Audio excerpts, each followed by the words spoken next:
Right now, the chaos in the United States is evoking anger, irrationality, and division for obvious reasons.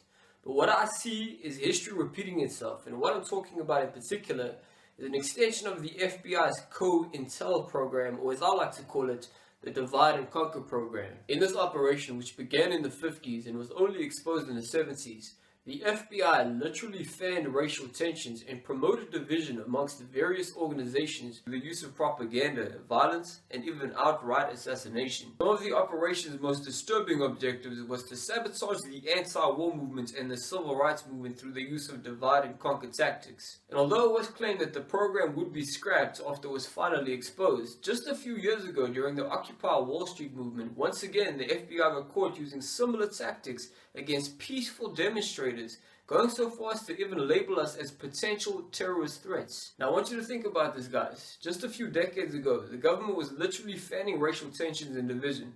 They were standing against people who were simply asking for equal human civil rights.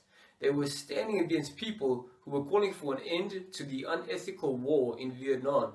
And now, just a few years back, they were standing against people who were trying to simply protest peacefully against the corruption of the big banks and Wall Street. Do you guys see how they are serving and protecting the ruling class's system and not the rights of the people? So who's to say that what's going on right now is not them keeping us divided because they are threatened by how many of us are finally waking up? Even if by the improbable possibility they are not involved, I'd like to remind everybody that back in 2013, a government contractor made news headlines when they were caught trying to sell civilian targets in a campaign known as No More Hesitation. Some of these targets included a little boy carrying a gun and a pregnant woman. And in addition to this, over the past 10 years, the police have been getting heavily militarized thanks to billions of dollars in taxpayers' money.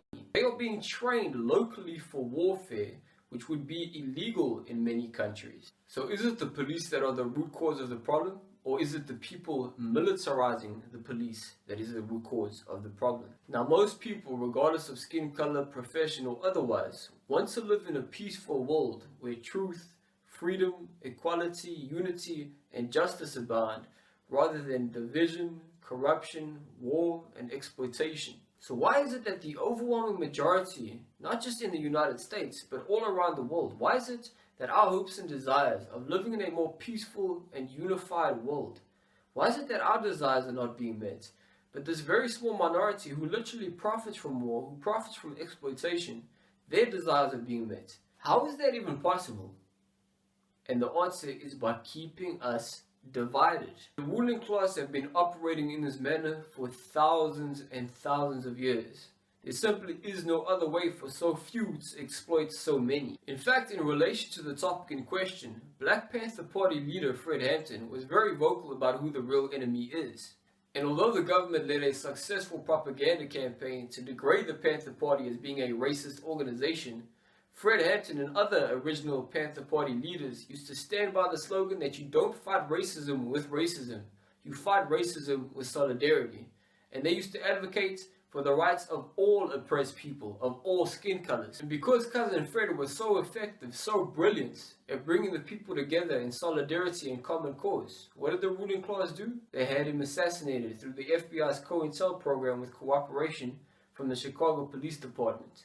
So guys, please remember who the real enemy is, which is not the police per se or the FBI, of which there is both good and bad, but rather the highest levels of the ruling class which control the FBI, which control the police and control the government. The key, guys, is to show these police officials and these FBI agents and others like them that the system they serve is not what they think it is, and it's corrupt as hell. Upholding the law is not the same as upholding justice, and serving this corrupt system should not be confused with serving the people. And all of us, particularly the police, the military, and those with similar skill sets who have been manipulated by these so-called elites, we need to decide right now if we are going to serve this system or if we are going to serve true justice. Are we going to be a part of the problem or are we going to be a part of the solution? We are living in unprecedented times, guys, where the human race finally has the opportunity to create a world where the will of the overwhelming majority is being met and not a small psychotic minority. But first, we have to wake up to who the real enemy is. And that's only going to happen if we fight back. And by fight back, I mean educate yourself and then educate others. Because this is a war for the mind. And the revolution we need is a revolution of the mind. Please help me spread this message. One love.